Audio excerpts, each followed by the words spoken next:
Саламатсыздар ма, құрметті студенттер? Мен Избасаров Тихон Тоқташбаевич, номер 9 Мерік колледжінің өндірістік оқыту шебері, токарьлық және металл өңдеу мамандығы. Бүгінгі біздің тақырыбымыз патрон, үш жұдырықшалы патрон туралы болмақ. Бұл сабақта өтудегі негізгі мақсатым студенттерге патронның жұмыс принципімен, құрылысымен таныстыру және де студенттердің осы өмірде осыны қолдана алуға үйрету болып табылады. Жалпы бұл патрондарды шығару үшін негізгі қауіпсіздік ережелерін сақтауымыз қажет. Үлкен өндірістерде бұл патрондар 20 килограммнан артық салмағы болатын болса, ол жерге арнайы құралдар қолданылады. Және де мынандай төсеніштер қолданылады, ағаш төсеніш. Және де мына артық топайды қолданып, осы патронның бір шетін ұстап тұру үшін де осы артық топайды қолданса болады. Енді біз патронның құрылысымен танысып алайық. Жалпы қауіпсіздік ережелерін сақтау біздің өміріміз бен денсаулығымыздың қауіпсіздігін қамтамасыз ету шаралары болып табылады. Ол үшін біз бірінші үш жұдырықшаны шығарып аламыз.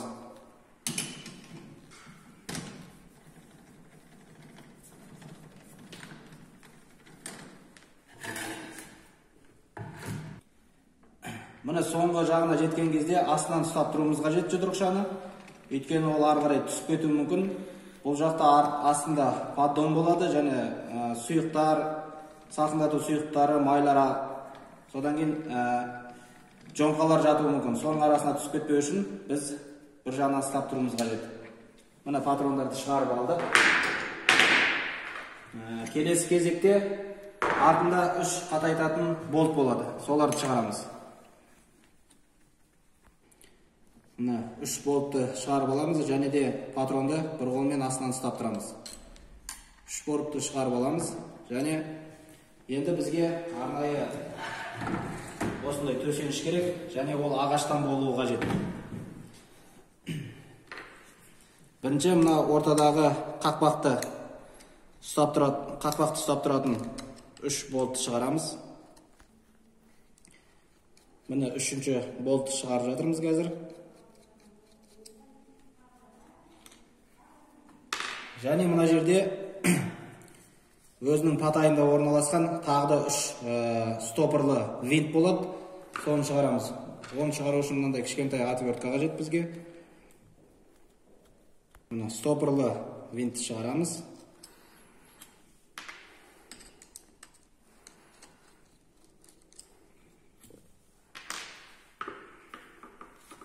Стопырлы винттен кейін конусты шестерняларды шығарамыз. Конус шестерні шығарып болғаннан кейін қақпақты шығаруымыз керек және ішіндегі спиральді шығаруымыз қажет. Ол үшін біз мынандай құралды қолданамыз. Бағана артындағы үш болтты өз орнына кішкене бекітеміз.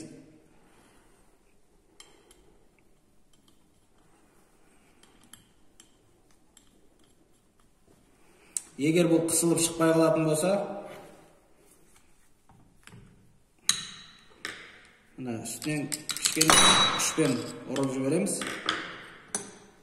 Мына шықты. Бұл спиральді ұстап тұратын қақпа болып саналады. Және мынау спиральді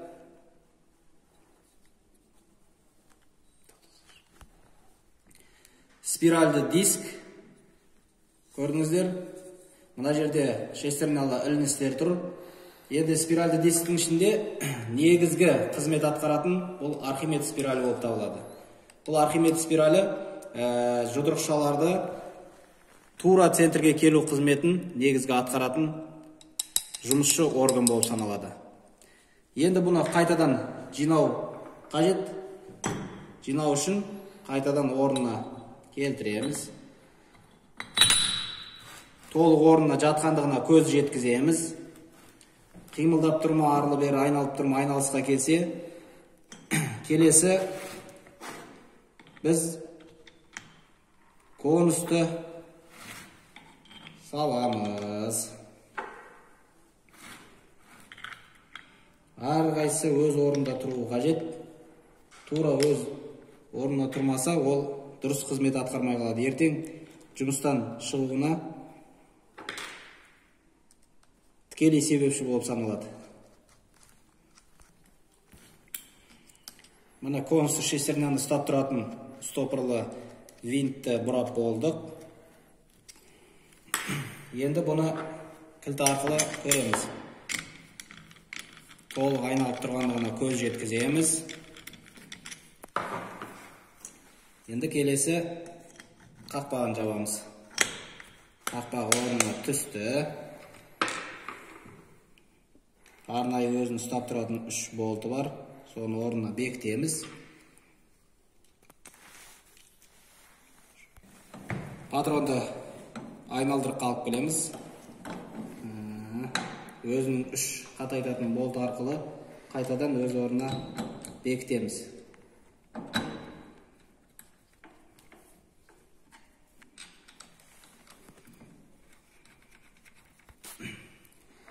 Міне патронды өз орнына орналастырдық. Болттарын тарттық. Енді бізге жұдырықшаларды қайтадан орнына орналастыру керек. Ол үшін бізде мына жұдырықшаларда арнайы нумерациялар болады.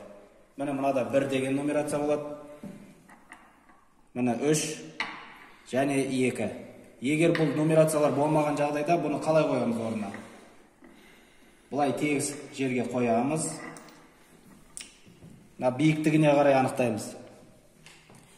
Ең бірінші мынау биік болса, мына шестерняның тісі биік болса, бірінші осыны саламыз. Ол бірінші деген мағынаны білдіреді. 0-ден тартамыз. Міне мына жерде қарасаңыздар, 0 деген белгі тұр. Осы 0-ден бастап тартамыз.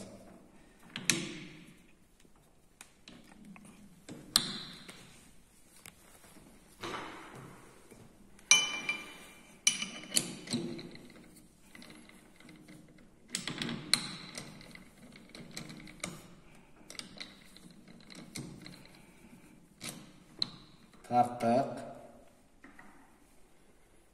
2 деген саламыз.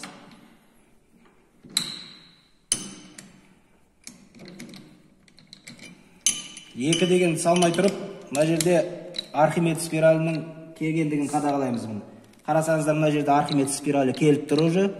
Сол Архимед спиралі келгенге дейін 2 рет айналдырамыз және 3-шісін саламыз.